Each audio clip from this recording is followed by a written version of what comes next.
మహాత్ముల విగ్రహాలు మనం చూసి స్ఫూర్తి పొంది సన్మార్గంలో నడవటానికి ఉపయోగపడతాయని మంత్రి పొన్నం ప్రభాకర్ చెప్పారు.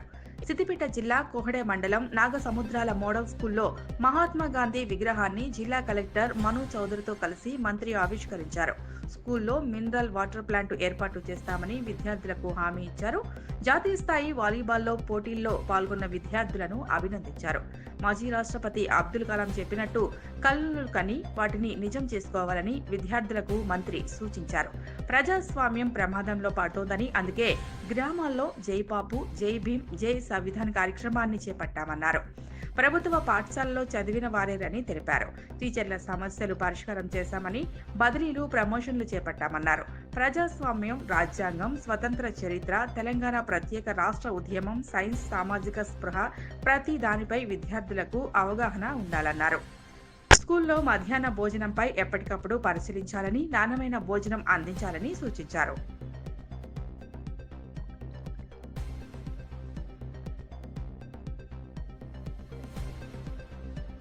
పద్ధతిలో ఆనాడు స్వాతంత్ర పోరాటానికి చేయవలసినటువంటి అన్ని రకాల ఎదుటివాడే వీళ్ళ నిరసనకు హింస లేకుండా జరుగుతున్న నిరసన చూసి భయపడి మన దేశాన్ని మనకి ఇచ్చుకోలేకపోయే విధంగా ఉద్యమాన్ని నడిపినటువంటి మనం మహాత్మా గాంధీ గారి బాపూజీ గారు పిలుచుకునేటువంటి వారి విగ్రహాలు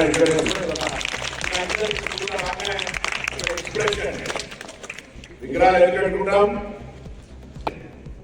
ఊరికే విగ్రహాలు పెట్టుకొని ఏదో మనం పూజ చేయడానికో, జగదీశ్వర్ గారికో పైసలు 40,000 రూపాయలు ఇచ్చేసిన సుధాకర్ రెడ్డి గారి ద్వారా ఇక ఓడించాలని అనుకోవడానికో కాదు.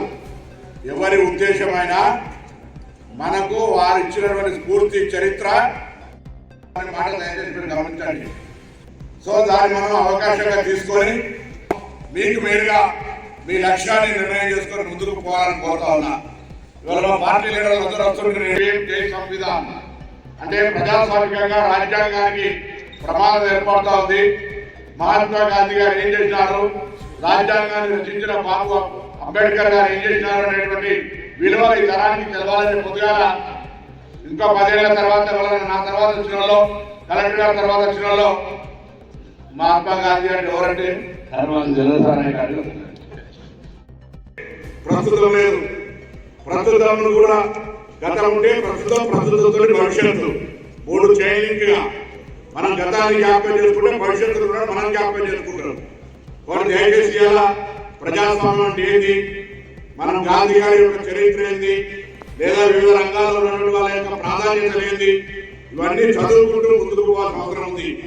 కష్టాలు ఉన్నాయి, ఇంటికాల తల్లిదండ్రులు చాలా కష్టపడి ఇక్కడ పంపుతున్నారు. ఇది పార్లమెంట్ సభ్యులప్పుడు మహారాజ్ స్కూల్లో కరీంనగర్ పార్లమెంట్ లో 31 మండలాల నుండి 29 మోడల్ స్కూల్ తీసుకొచ్చిన వాడు.